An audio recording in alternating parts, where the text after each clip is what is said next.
Hare Krishna. Krishna Hare Hare Hare.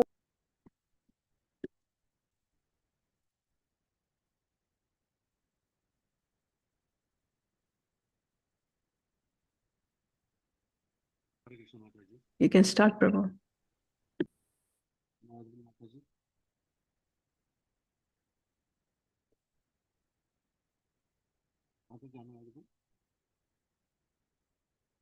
Hare Hare Hare Hare Hare Hare. Hare Krishna Hare Krishna. Ramana Prabhu, are you ready to start?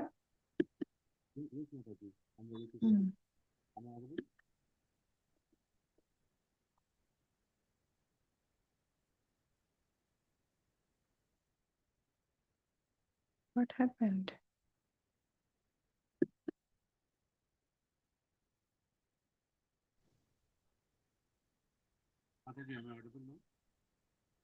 Hare Krishna Prabhu. Yeah.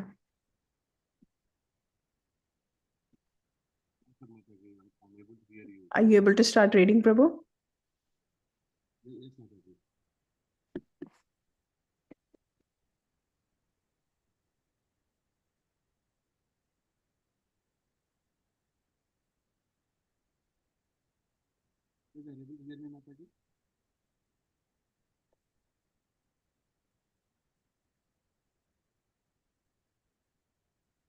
Mataji, are you able to hear me now? Sorry. Now, yes. Now I can hear you. Yeah, sorry, Mataji. That's okay. Om Agnana Timirantasya Gnananjana Shalakaya Chakshramlitam Yana Tashmai Shri Gurave Namaha. Reading from the book Jhansi, Chapter 7, Jhansi, the League of Devotees. Wanted candidates from any nationality to qualify themselves as real Brahmins for preaching the teachings of Bhagavad Gita for all practical purposes throughout the whole world. Deserving candidates will be provided with free boarding and lodging. Apply. A.C. Bhaktivedanta, founder and secretary of the League of Devotees, Bharati Bhavan, Pure Jhansi, from Abhay Charande. It was another 12-hour ride with dozens of stops, the trains rattling and clattering and its rocking from side to side made riding difficult. But Abhay, crowded on the wooden bench with other third-class passengers, kept writing. With the dingy compartment, passengers eyed one another complacently, and soot and dust blew in the open windows as the trains sped along. Outside, past the monotonous embankment of loose stones, bright violet trumpet flowers bloomed on all stalks on tall stalks in the shallow trackside ditches.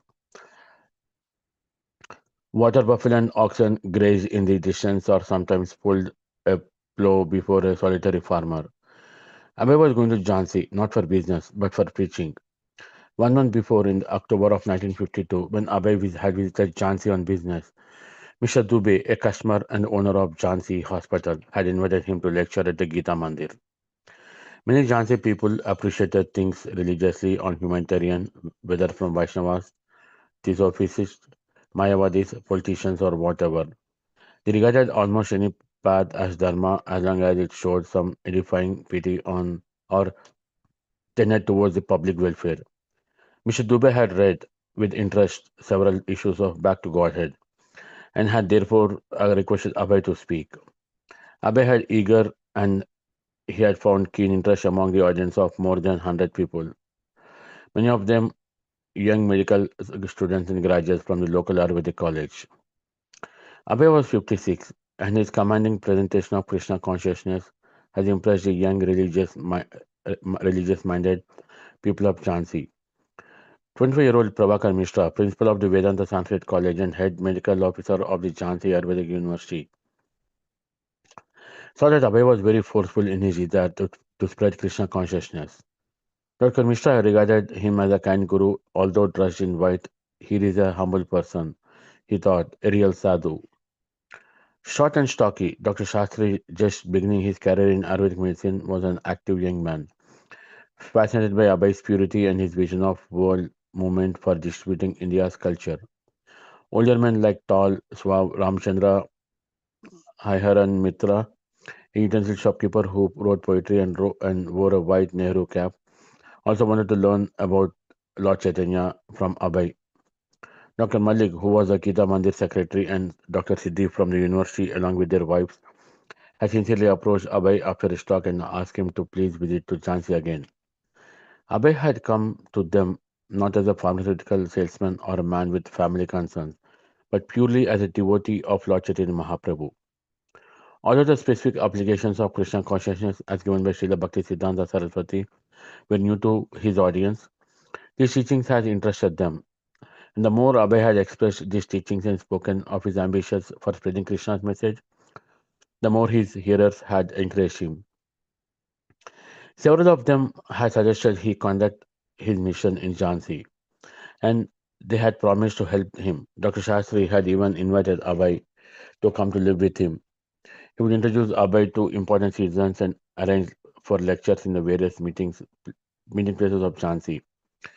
After staying for 10 days, Abhay had returned to Allahabad, but remembering Jhansi, he had been unable to concentrate on his business. Something more important was on his mind: the need for an association of devotees propagating the teachings and practice of Krishna consciousness worldwide. With the Gaudiya Math new broken into permanent schisms, his godbrothers connecting their own private ashramas in separate locales, apparently impervious to any reconciliations. Something would have to be done if the overwhelming atmosphere of godlessness were to be corrected. There must emerge. As Srila Bhakti Siddhanta Saraswati had envisioned a league of preachers within activities worldwide. The, nation of the nations of the world had sought unity through the League of Nations, and recently through the United Nations. The League has failed. So would the United Nations, unless it is recognized the true spiritual unity and equality of all living beings in terms of their intimate relationship with the Supreme Personality of Godhead. Abhay did not expect any good to come of such organizations. Though they wanted peace and unity, their attempts were simply another feature of godliness. No, creating peace and unity was the duty of Vaishnavas. Let me stop here, Mataji. It's been mentioned here about our A.C. Bhaktivedanta Swami Prabhupada's effort in going to Jhansi and started preaching about Krishna consciousness. Seeing this, quite a few people have started joining him and also requested him to visit back to Jhansi, as his preachings were really nice and very interesting to the people of Jhansi. The same has been here. Srila Prabhupada is preaching as a devotee of Lord Chaitanya Mahaprabhu, not as himself.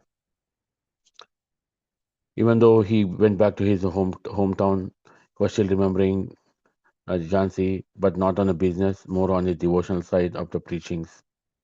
Even which Srila Bhakti Siddhanta Saraswati Thakur has envisioned that there will be a league of preachers who will be spreading the Krishna consciousness worldwide.